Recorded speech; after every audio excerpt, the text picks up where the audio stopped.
What's up, everybody, and welcome to my Smackdown review. And we got a lot to say about this show tonight.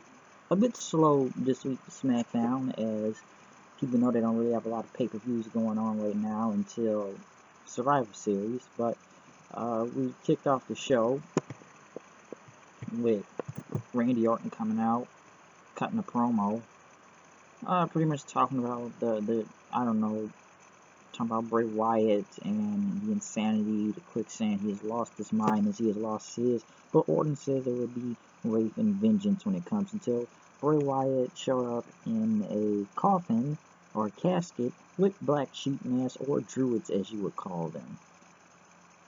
As he pretty much got out of there, says that Orton is suffocating now, as pretty much, it was Luke Harper coming out saying, he's always been asleep, the world is asleep, but he is awake now. But here's the thing about this. Orton did win against Luke Harper in a match, but I'll say this. When they brought Bray Wyatt out, the Druids then, in a casket, I sat there and like, kind of Undertaker ripoff is this? Are they really want to make him pretty much a carbon copy of The Undertaker now with the caskets and stuff? Because I say, is it going to be a casket match? But then when you get the casket rolling down to the ring with him in it, and druids with sheep masks coming out there, it's like pretty much copycatting in a way, and I don't think it does them a lot of justice out there. But pretty much Wyatt got in and started attacking Orton, and when he was trying to start jump Orton in, Kane was in the casket then, and got out of it, and they went after Harper and Wyatt, but they disappeared and pretty much were left in the ring. So that, I don't know, this feud, I'm surprised it's still going at this point. They interview AJ Styles in the back, and that Dean Ambrose is an embarrassment. This is more of a ridiculous upset, like if David Arquette won the WCW title. Because, he pretty much had a one-on-one match tonight for the WWE Championship against James Ellsworth, the famous biggest jobber that has gotten so much notoriety now, it's insane. Naomi went against Alexa Bliss, which wasn't dressed as Harley Quinn this week, since the only reason why they did the Harley Quinn thing because everybody else was doing it in Suicide Squad.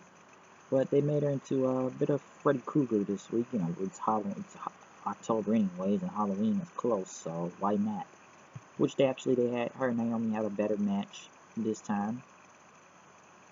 So they actually had a better one than the one in No Mercy. She won with Twisted Bliss. They talked to her later then. Pretty much says because she has a match against Becky Lynch when she gets back from injury in Glasgow, Scotland.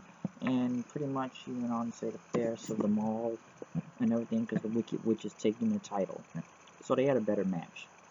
Apollo Crews came out. Like, my God, I'm still surprised he's there after they keep jobbing this guy out. So he go against Kurt Hawkins, as he pretty much talked about what his facts and said Apollo Crews is going to be Apollo lose.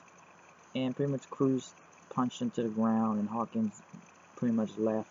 Which people are now saying that Kurt Hawkins is pretty much almost like a Eva Marie 2.0, where they say she's going to do something, but she doesn't do it. And it's almost like the same with Kurt Hawkins. And I don't even think people gave a crap if Kurt Hawkins came out in that, because they barely reacted for him. And I'm really surprised they hired him back still. So I think this was a way, because since Shelton Benjamin got hurt with the rotator cuff, I guess Kurt Hawkins was the next choice.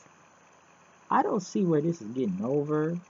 I don't know why Kurt Hawkins is back. The last time I remember what Kurt Hawkins was doing was when he was part of that Global Force Wrestling thing with Jeff Jarrett and whatever he's doing with his company. I haven't heard anything. The last time I remember they were trying to do a TV deal, but when I look at half of their rosters either came to WWE or pretty much went to TNA, and I've seen nothing out of Global Force really.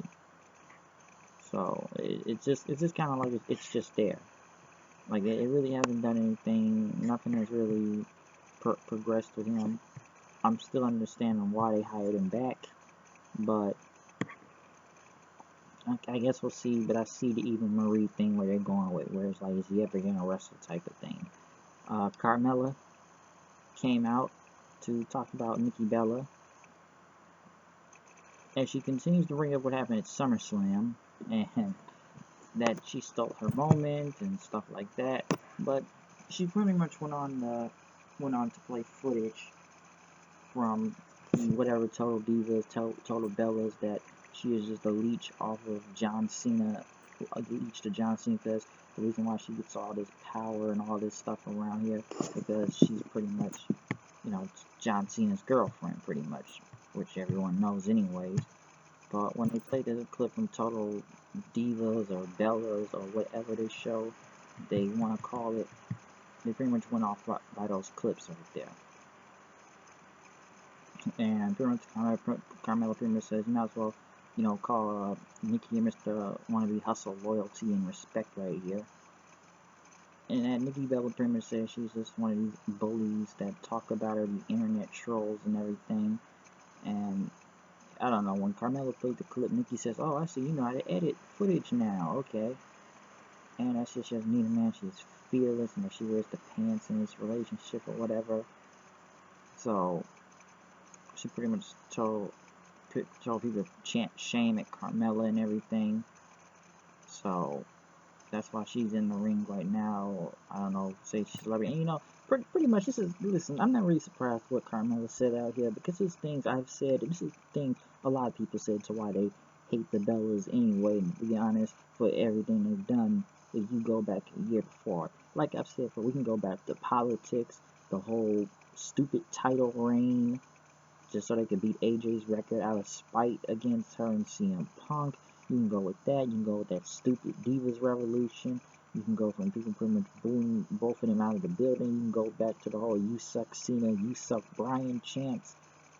And I just think it's really weird when she came back at SummerSlam, but then people started to turn around and cheer for her then.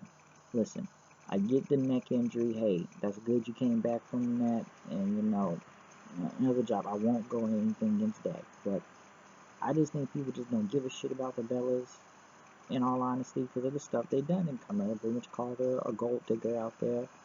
And this is stuff people have already said on the internet. Some of them say that the reason why she has all this power is because of John Cena, really. It's politics with Nikki Bella out there. And I'm not really surprised if anyone's talked about both Bella twins, why they have these reality TV shows. And I don't watch Total Divas. I don't watch Total Bellas. I think I'm not going to waste any of my time talking about those bullshit shows, because I just don't watch them. So this is nothing really I've already heard. This is nothing that everyone has pretty much, they already know. If you don't know, then you now know. But this is things people have already said. So that's the reason why people despise or really hate the Bellas, really, and they just get immediate boos. Because even I've heard on many different shows, tell me one good thing about the Bellas. How are the Bellas faced? When were they ever faced? They wasted that feud they did with each other, and then immediately they just friends for some reason, and I guess they're both healed.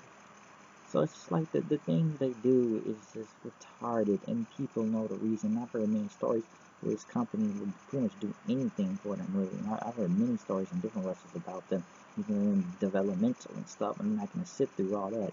So I can understand why people hate the Bellas. A lot of people do. I can't stand them, so I understand why people hate them. I just find it weird that people just started cheering for Nikki Bella when she came back. Next after that, Dolph Ziggler, Heath Slater, and Rhino wins. Miz in the Spirit. How is the Spirit Squad still here, to be honest? I thought they were a one-and-done thing. Did they actually sign these guys? And they pretty much ended with Mikey getting the roll-up pin on Heath Slater. And to be honest, I don't know why they're back. And people, yes, Kenny, he still looks great. They could have signed him if they wanted to. But what is he gonna do on his own over the whole Spirit Squad thing? And I don't know what the rest of it happened to the rest of the other Spirit Squad guys. Mikey looks horrible. I don't know how they're still doing this Miz and Ziggler feud, really, because the big payoff, really, to all that, which it should have been over, was at No Mercy.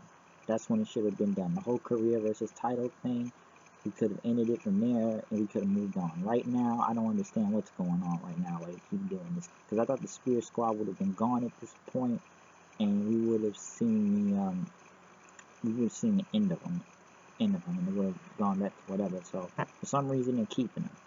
I don't know why, but they are. Brian was in the back talking to Shane McMahon, till Natalya came in there talking about cats and quoting with Whitney Houston to be in the 5-on-5 women's match. Baron Corbin destroyed Jack Swagger. Well, I guess wherever Jack Swagger's push is now at this point is gone. Because Corbin pretty much came out there just squashed him. So whoever thought Swagger was getting some big thing or whatever, which no one even understands Swagger's promos or where his feud was going. Because Corbin really has nothing to do. I don't know what happened to Kalisto and where that feud went. But then Cruz, he pretty much blew off like it was nothing. And now he just blew off Swagger like it was nothing. So it's like they really have nothing for Corbin. And I never knew where Swagger was getting this big push or whatever. But it was nothing out of that. But Ambrose came in to Brian's office. Pretty much he can't be the referee, but you can do anything else you want out there. But then when it came to the main event, it was time for AJ Styles versus James Ellsworth for the WWE Championship.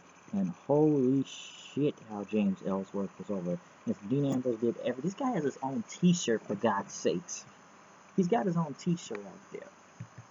Which, even I said, like, what is going on here with this guy? And don't get me wrong, you know, it's good for him. I'm glad he's over and everything.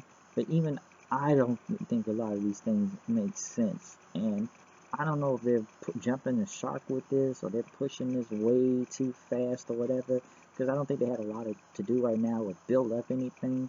But Dean Ambrose was talking throughout the whole match, ringing the bell multiple times, distracting AJ Styles with people were just chanting Ellsworth, Ellsworth, Ellsworth, like he was Goldberg or something. But the biggest thing, which people went insane for,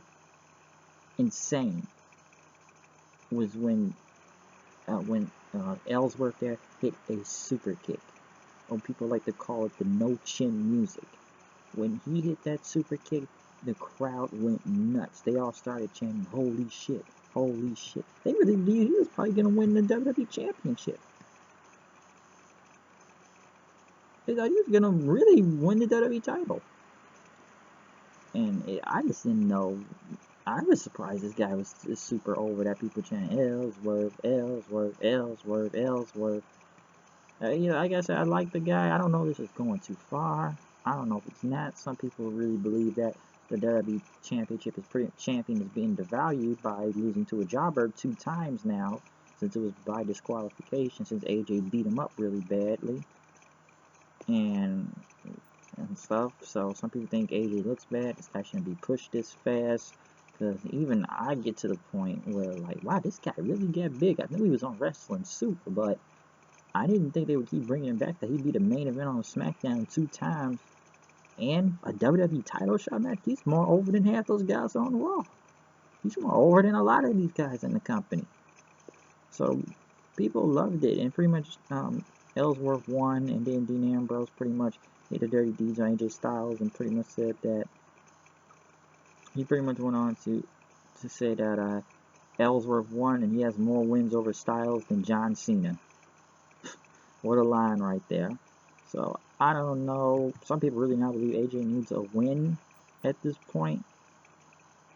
I don't know. Ambrose, I don't know if he was more goofy Ambrose or lunatic Ambrose. It was a little bit more goofy Ambrose really out there, like last week, doing with the phone and you know, the pictures. But I don't know what they have for any of these guys until Survivor Series and until next month. All they're focusing right now is Hell in a Cell, which they're already doing a horrible job at that. But Smackdown was just, it was just a okay show. The biggest highlight was pretty much James Ellsworth versus AJ Styles for the WWE Championship. So it's a lot of questionable things that happen on this show. I don't get the Kurt Hawkins thing at this point. I'm very surprised the Spirit Squad is still here. Bray Wyatt really now is trying to be Undertaker with the caskets and the Druids, the Bellas thing. I'm not really surprised because I've heard this stuff many times. I've also said it myself. So SmackDown was just kind of like one of them in the middle this week, or just not really that great. But Ellsworth and Ambrose, Ellsworth and Cena. Ellsworth and AJ Styles thing with Ambrose getting involved. So, hey, but good for him. Super over. Get his own t-shirt and everything. So, and music, by the way. So, I don't know how long this guy's going to be in for the long run in this company for James Ellsworth. But we'll see next. Well, what's gonna happen next? Is he gonna beat him again? That's 2 wins. That's 2 wins for Ellsworth, people. 2 wins. One by pinfall and one by disqualification. Because people really believe he was gonna win the WWE champion. They really believe that near fall damn. Think he was really becoming the WWE champion. But wow. This you can take this how any way you want, and you can hate it or you can love it, but I don't know. Sometimes on it, I'd be surprised at it though. But I've seen people really hate it, and I've seen people really love it. But we'll see what happens for Ellsworth next. But I'm out here. I'll see you guys later. Peace out.